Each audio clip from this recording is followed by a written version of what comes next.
Apa kabar kalian semua? Semoga Sobat Novel Stories Donghua hari ini diberi kesehatan, dan langsung saja ke alur ceritanya. Episode 13. Serikat Petualang. Liu Yuan menyampirkan pedang yang ia beli di pinggangnya sebelum keduanya melanjutkan perjalanan ke Serikat Petualang. Ini gedung Serikat Petualang yang aku maksud, Senior Liu. Lin Rou memperkenalkan bangunan di hadapan keduanya. Gedung Serikat Petualang memiliki bangunan yang lebih besar dibandingkan dengan bangunan di sekitarnya sehingga terlihat mencolok. Bangunan tersebut terdiri dari 4 lantai. Tanpa menunggu Lin Rou membawa Liu Yuan masuk, di lantai pertama tempat tersebut seperti kedai minuman di mana ada banyak meja yang berjajar. Liu Yuan bisa melihat meja administrasi serta papan misi yang berada di sudut ruangan. Ada beberapa kultivator yang tengah mengantri di sana dan tengah mengobrolkan sesuatu dengan petugas administrasi. Apa Anda yakin ingin gabung ke Serikat Petualang? Tanya Lin Rou memastikan. Sebelum keduanya tiba di kota, Liu Yuan sempat memberitahu bahwa ia akan menjadi anggota Serikat Petualang seperti gadis itu. Tentu saja Nona Lin, aku juga membutuhkan banyak uang untuk hidup. Di dunia manapun berada, uang selalu menjadi prioritas penting bagi manusia. Liu Yuan berencana untuk mengumpulkan uang sebanyak-banyaknya sebelum pergi mencari informasi tentang dunia ini. Lin Rou tidak berbicara lagi dan langsung pergi ke meja administrasi, sempat mengantri beberapa saat hingga akhirnya keduanya tiba pada gilirannya. Selamat siang Nona Lin, apa yang bisa saya bantu untukmu? Petugas administrasi itu seorang wanita muda yang seumuran dengan Lin Rou. Ia juga sepertinya mengenal Lin Rou dengan baik. Nona Yue, bisakah Anda memberi formulir pendaftaran? Aku ingin mendaftarkan temanku jadi bagian dari serikat. Gadis yang dipanggil Nona Yue itu melirik ke arah Liu Yuan sesaat sebelum kembali menatap Lin Rou lagi. Apa dia kekasihmu Nona Lin? Kalian terlihat cocok. Sudah kukatakan dia adalah temanku, Yue-san. Lin Rou melotot meski pipinya sedikit bersemu merah. Petugas administrasi itu terkekeh. Ia buru-buru mengeluarkan kertas pendaftaran sebelum Lin Rou mempermasalahkannya lebih besar. Tolong tulis di sini namamu, umurmu, serta tempat tinggalmu. Selebihnya kau bisa mengisinya atau tidak bukan masalah. Jelas Yue-san pada Liu Yuan. Sebelum menulis di formulir tersebut Liu Yuan sempat bertanya. Apakah menjadi seorang petualang memiliki batasan usia tertentu, misalnya terlalu tua atau muda? Tidak ada, selama Anda mempunyai kemampuan bertarung yang cukup. Berapapun usiamu kau bisa daftar di sini. Liu Yuan mengangguk pelan lalu mulai mengisi formulir tersebut. Sesudahnya ia memberikan pada Yue-san kembali. Namamu Liu Yuan, usia 12 tahun dan tempat tinggal di desa Bambu Hijau. Yue-san membaca formulir yang sudah diisi Liu Yuan. Aku belum pernah mendengar desa tempat tinggalmu. Desaku terpencil dan jauh dari desa yang lain, wajar saja kalau banyak orang yang tidak tahu. Jelas Liu Yuan. Liu Yuan sebenarnya mengarang, ia yakin tidak ada orang yang bisa membuktikan dirinya berbohong saat ini. Yang paling mengejutkan Yue-san bukanlah alamat melainkan usia pemuda tersebut. Ia melihat Liu Yuan seperti seorang yang seumuran dengannya bahkan lebih namun yang tercantum dalam formulirnya tertulis bahwa pemuda itu masih berusia 12 tahun. Tidak hanya Yue-san tapi Lin Rou juga sama terkejutnya. Selama ini justru ia menganggap Liu Yuan merupakan seniornya namun tidak ia sangka Liu Yuan justru terlihat muda dari usia sebenarnya. Yue-san kemudian menyimpan kertas formulir itu dengan baik. Sebelum jadi bagian dari Serikat Petualang, bolehkah aku mengetahui kemampuanmu lebih rinci agar aku bisa menentukan kelasmu sebagai seorang petualang? Yue-san menjelaskan bahwa kultivator yang gabung menjadi Serikat Petualang akan dibagi beberapa kelas tergantung kekuatan dan nilai kontribusi mereka. Kelas paling rendah adalah petualang plat perunggu, plat tembaga, plat besi, plat perak, plat emas, dan yang tertinggi adalah petualang plat platinum. Seorang kultivator yang memiliki kemampuan hebat bisa langsung naik kelas ke plat yang sesuai dengan kekuatannya. Semakin tinggi platnya maka semakin besar juga penghasilan nantinya. Selain kemampuan ada juga cara lain untuk naik kelas yaitu dengan nilai kontribusi. Kultivator yang sudah menyelesaikan 25 misi di Serikat Petualang maka ia bisa naik ke tingkatan kelas selanjutnya. Lin Rou merupakan salah satu contohnya. Ia sekarang seorang petualang plat tembaga karena telah berhasil menyelesaikan 25 misi. Jika ia ingin ke plat besi maka dirinya juga harus menyelesaikan 25 misi di tingkatan plat tembaga. Liu Yuan kurang lebih memahami garis besar penjelasan Yue San. Kemampuanku cukup lumayan, setidaknya aku bisa menjaga diriku dengan baik. Mungkin plat tembaga cocok denganku. Liu Yuan sengaja tidak menjelaskan kemampuannya secara detail. Ia ingin menyembunyikan kemampuannya lebih dulu sebelum mengenal dunia ini lebih baik. Yue San tampak kebingungan namun Lin Rou menjelaskan kalau Liu Yuan memiliki kemampuan di atasnya sehingga Yue San tidak ragu lagi memberikan plat tembaga pada Liu Yuan. Apakah ada senior Bai dan lainnya ke sini? Saat aku meninggalkan kota, saat Liu Yuan resmi jadi seorang petualang, Lin Rou bertanya perihal lain pada Yue San. Ada, dia mencarimu kemarin, katanya kalau kamu kembali aku harus memberitahunya. Ada misi, ya, lebih tepatnya misi dari pemerintahan. Sepertinya senior Bai dan lainnya ingin mengajakmu ikut misi pemerintahan tersebut. Sebelum Yue San menjelaskan, orang yang dibicarakan keduanya datang memasuki Serikat Petualang. Lin Rou, kau akhirnya kembali. Baru beberapa jam yang lalu senior Bai. Lin Rou memberikan hormat pada orang tersebut. Pria yang disebut senior Bai itu tidak datang sendiri melainkan di belakangnya ada dua orang lagi yaitu seorang pria dan wanita.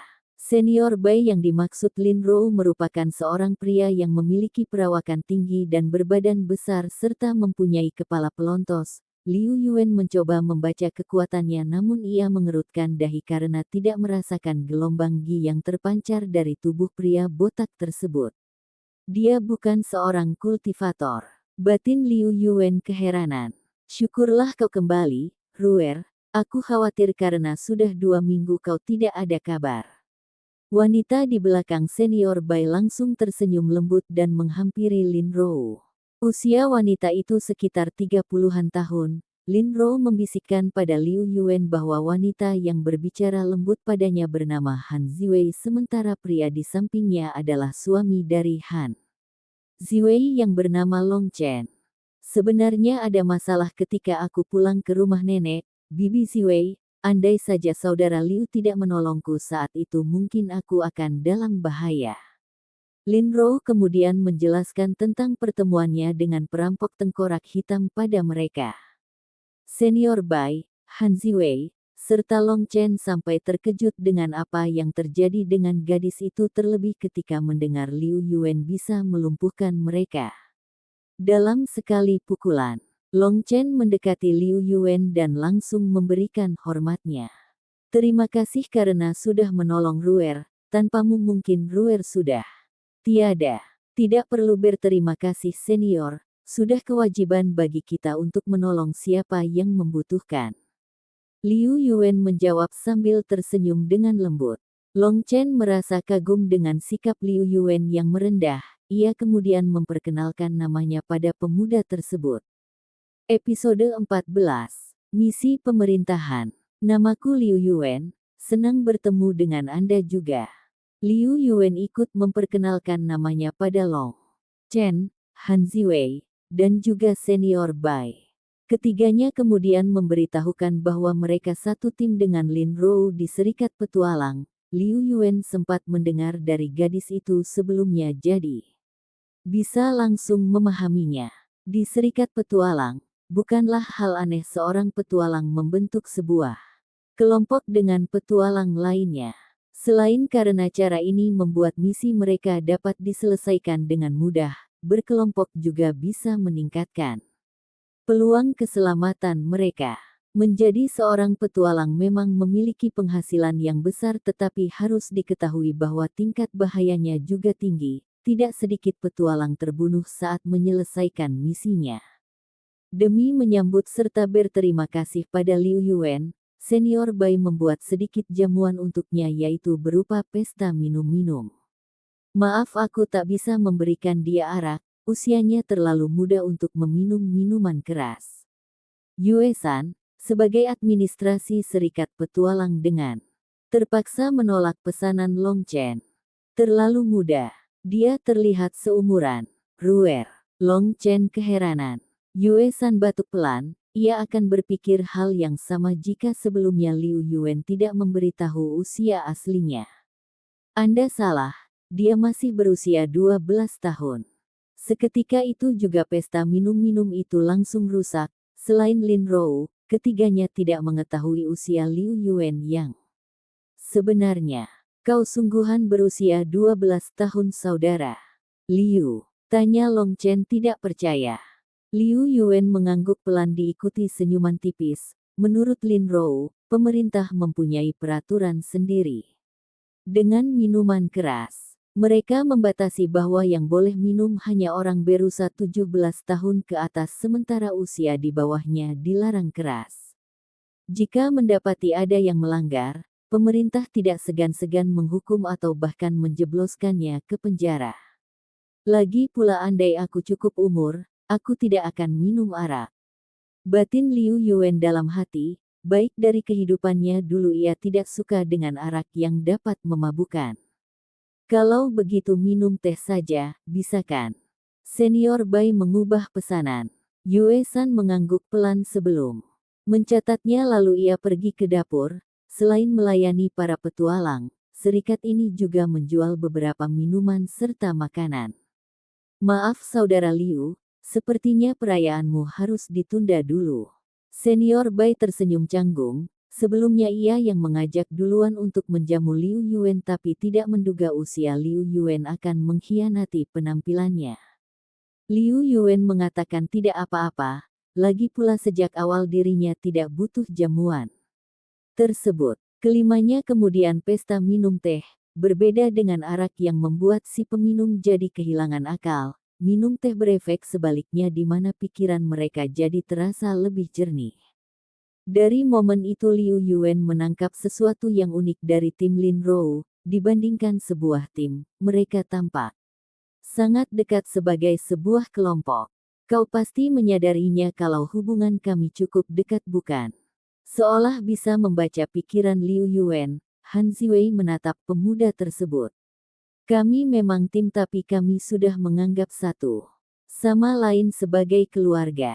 Pemimpin dari tim Lin Rou adalah Senior Bai. Liu Yuan baru mengetahui bahwa Senior Bai adalah kakak dari Long Chen, sekaligus kakak ipar Han Ziwei.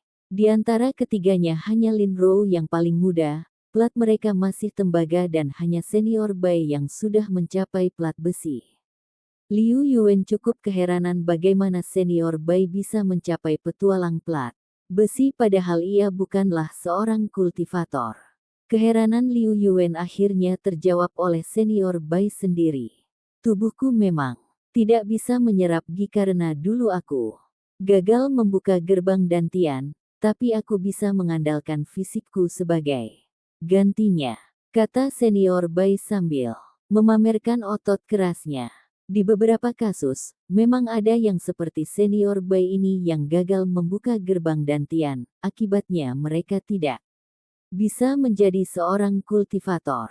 Senior Bai mengatakan bahwa ia memang gagal, tapi itu tidak menyurutkan semangatnya untuk menjadi seorang petualang. Melalui latihan fisik secara terus-menerus, Senior Bai akhirnya berhasil menjadi seorang petualang plat besi. Ia telah menyelesaikan puluhan misi dengan kemampuan fisiknya semata. Yah, meski aku tahu perkembangan kekuatanku terbatas, tidak seperti seorang kultivator, tapi setidaknya aku bisa bangga dengan pencapaianku yang sekarang. Jelas senior Bai sambil tersenyum dengar. Bangga. Liu Yuan tidak berkomentar apapun, lebih tepatnya tidak ada yang perlu ia sampaikan pada pria botak tersebut.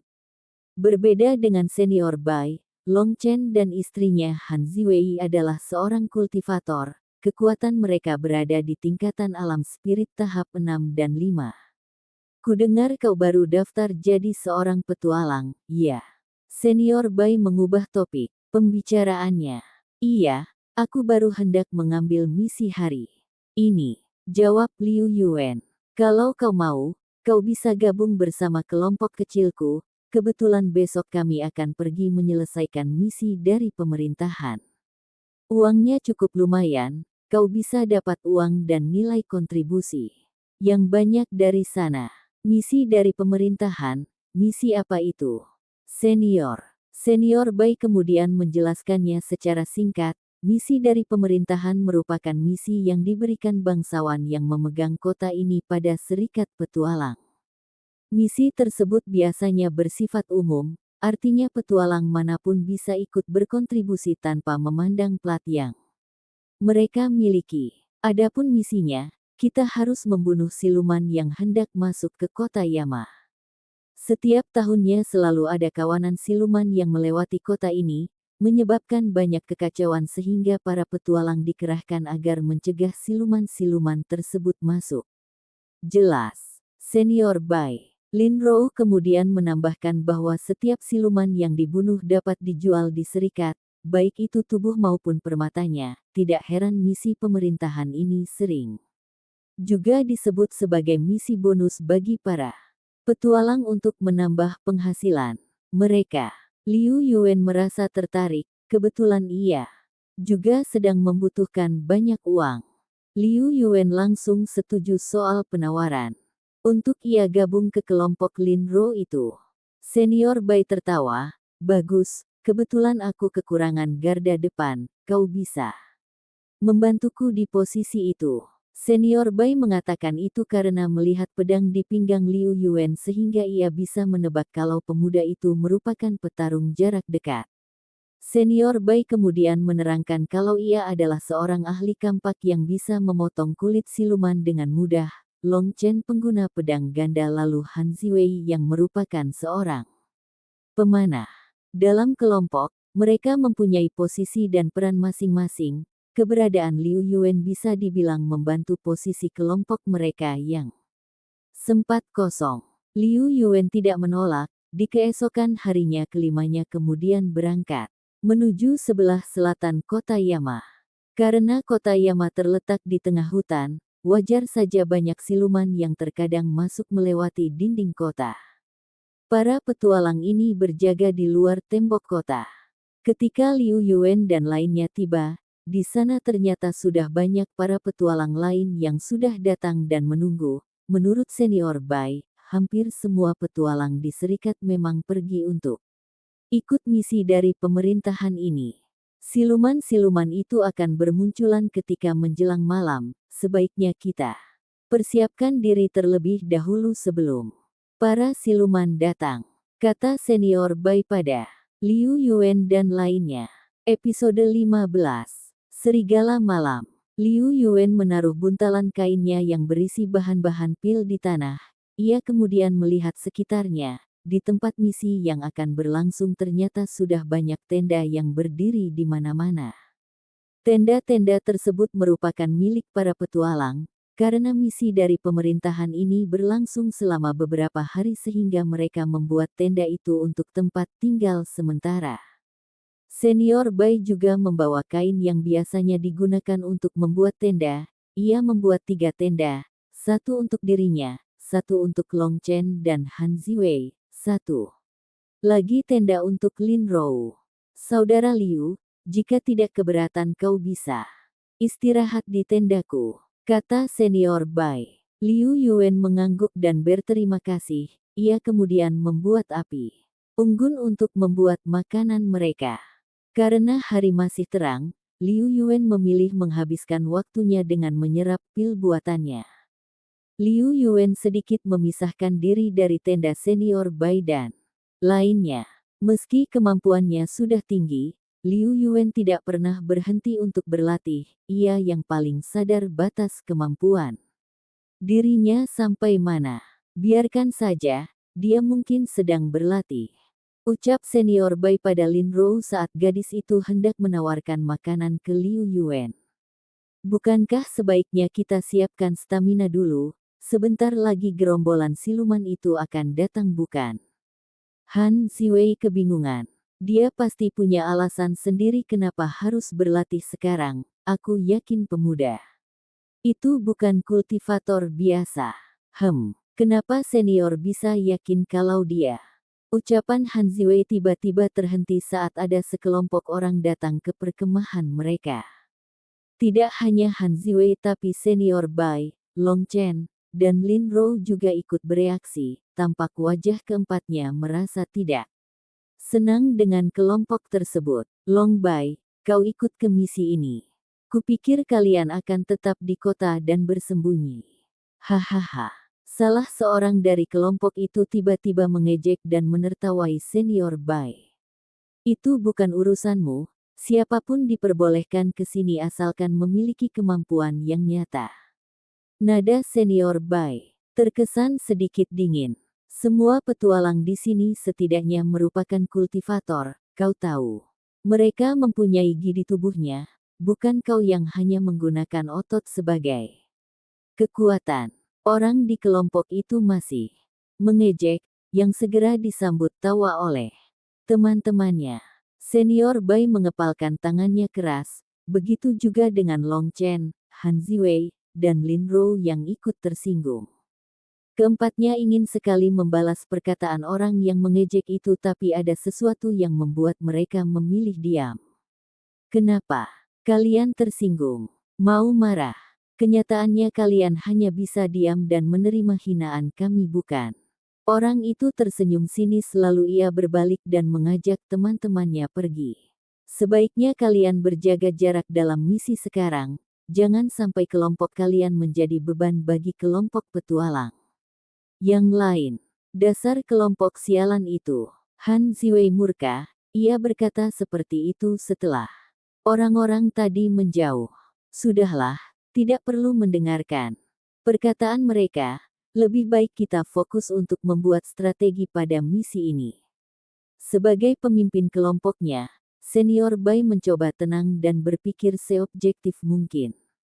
Dari jarak yang lumayan, Liu Yuan dapat mendengar perselisihan senior Bai dan kelompok itu. Dimanapun dunianya, sepertinya orang-orang seperti mereka akan selalu ada. Liu Yuan menghela nafas sambil menggelengkan kepalanya. Alasan senior Bai dan lainnya tidak membalas perkataan kelompok itu karena perbedaan kekuatan antar keduanya.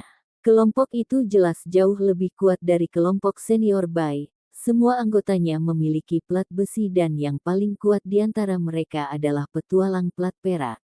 Kelompok itu juga semuanya merupakan kultivator tangguh, setidaknya kemampuan mereka berada di rata-rata alam spirit tahap 6 dan 8. Liu Yuan memilih tutup mata atas kejadian tersebut, sudah hal biasa di dunia kultivator mereka yang lemah akan diinjak oleh mereka yang memiliki kekuatan. Beberapa jam berlalu akhirnya matahari mulai turun di ufuk barat, Liu Yuan menghentikan latihannya saat merasakan dari jauh hawa keberadaan siluman yang berjumlah banyak. Pantas saja misi ini berlaku umum, jumlah siluman yang dihadapi tidak bisa dikalahkan oleh satu atau dua orang kultivator. Liu Yuan menghela nafas, ia sudah mencabut pedang dari sarungnya. Benar saja apa yang dikatakan Liu Yuan, beberapa menit kemudian ada rombongan siluman yang mulai bermunculan di balik hutan. Siluman itu merupakan seekor serigala. Malam yang usianya puluhan tahun, jumlah mereka mencapai ratusan. Para petualang tampak tertegun menyaksikan jumlah tersebut, mereka menarik nafas yang dalam ketika mengetahui jumlah siluman itu setidaknya 2 kali lipat dari jumlah para petualang yang ada. Bagaimana mereka jadi sebanyak ini? Tahun lalu jumlah mereka masih sama. Tidak mungkin. Ini mustahil. Dengan jumlah yang sekarang, bisa-bisa kitalah yang menjadi santapan mereka. Liu Yuan samar-samar mendengar kepanikan dari para petualang di sekitarnya. Ternyata selain dirinya, para petualang itu juga tampak bereaksi dengan jumlah siluman tersebut. Jelas situasi sekarang di luar perhitungan mereka. Senior Bai, apa hal ini biasa terjadi? Tanya Liu Yuan saat sudah di dekat pemuda botak itu. Senior Bai menggeleng. Tidak, ini baru pertama kali jumlah para siluman itu sebanyak ini. Setiap tahunnya jumlah mereka setidaknya masih bisa diatasi oleh para petualang, tapi sekarang Senior Bai tak bisa menyelesaikan perkataannya. Jadi bagaimana sekarang? Apa kita harus mundur, Kak? Tanya Long Chen. Senior Bai menggeleng. Tidak, ini sudah terlambat. Kita akan lebih dulu terkejar oleh para siluman itu sebelum memasuki benteng. Serigala malam merupakan jenis serigala yang bisa melangkah di tembok seperti cicak yang bergerak di dinding. Andai para petualang bersembunyi di balik benteng kota sekalipun, mereka masih bisa mengejarnya, bahkan bisa membahayakan warga kota. Hanya ada satu solusi dalam masalah ini, yaitu melawan sebaik mungkin. Kita akan bertahan sampai siang hari tiba. Jelas, Senior Bai. Seperti namanya, serigala malam hanya aktif ketika malam hari tiba. Saat di siang hari, mereka biasanya akan bersembunyi dan tertidur. Meski ada solusi dari perkataan Senior Bai barusan, namun kenyataannya hal tersebut terdengar mustahil dilakukan. Dikepung ratusan siluman bukanlah perkara yang mudah, terlebih waktunya akan berlangsung sampai 8 jam. Liu Yuan sadar keadaan saat ini bisa dibilang darurat bagi mereka. Berbeda dengan yang lain, Liu Yuan masih tenang karena sebenarnya ia percaya diri bisa hidup dari segerombolan serigala malam tersebut. Para petualang di tenda-tenda lain yang tidak mengerti keadaannya, memilih lari ke arah dinding kota untuk menyelamatkan diri, sementara para petualang yang masih tetap di tenda hanya bisa mengumpat melihat tindakan pengecut mereka. Apa-apaan tingkah mereka? Apa mereka penakut? Tindakan mereka benar-benar sampah. Apa mereka pikir lari dari pertempuran akan membuat mereka terhindar dari kematian? Para petualang hanya bisa mencemooh bagi mereka yang kabur sebelum bertempur. Liu Yuan bahkan melihat sekelompok orang yang sebelumnya mengejek Senior Bai malah ikutan berlari ke arah benteng kota. Liu Yuan menggelengkan kepala menyaksikan kejadian tersebut. Sebenarnya kalau para petualang itu mau bersatu dan saling bekerja sama, mereka masih bisa untuk setidaknya mengusir serigala-serigala itu. Sampai jumpa di episode selanjutnya. Selamat beraktivitas dan sampai jumpa.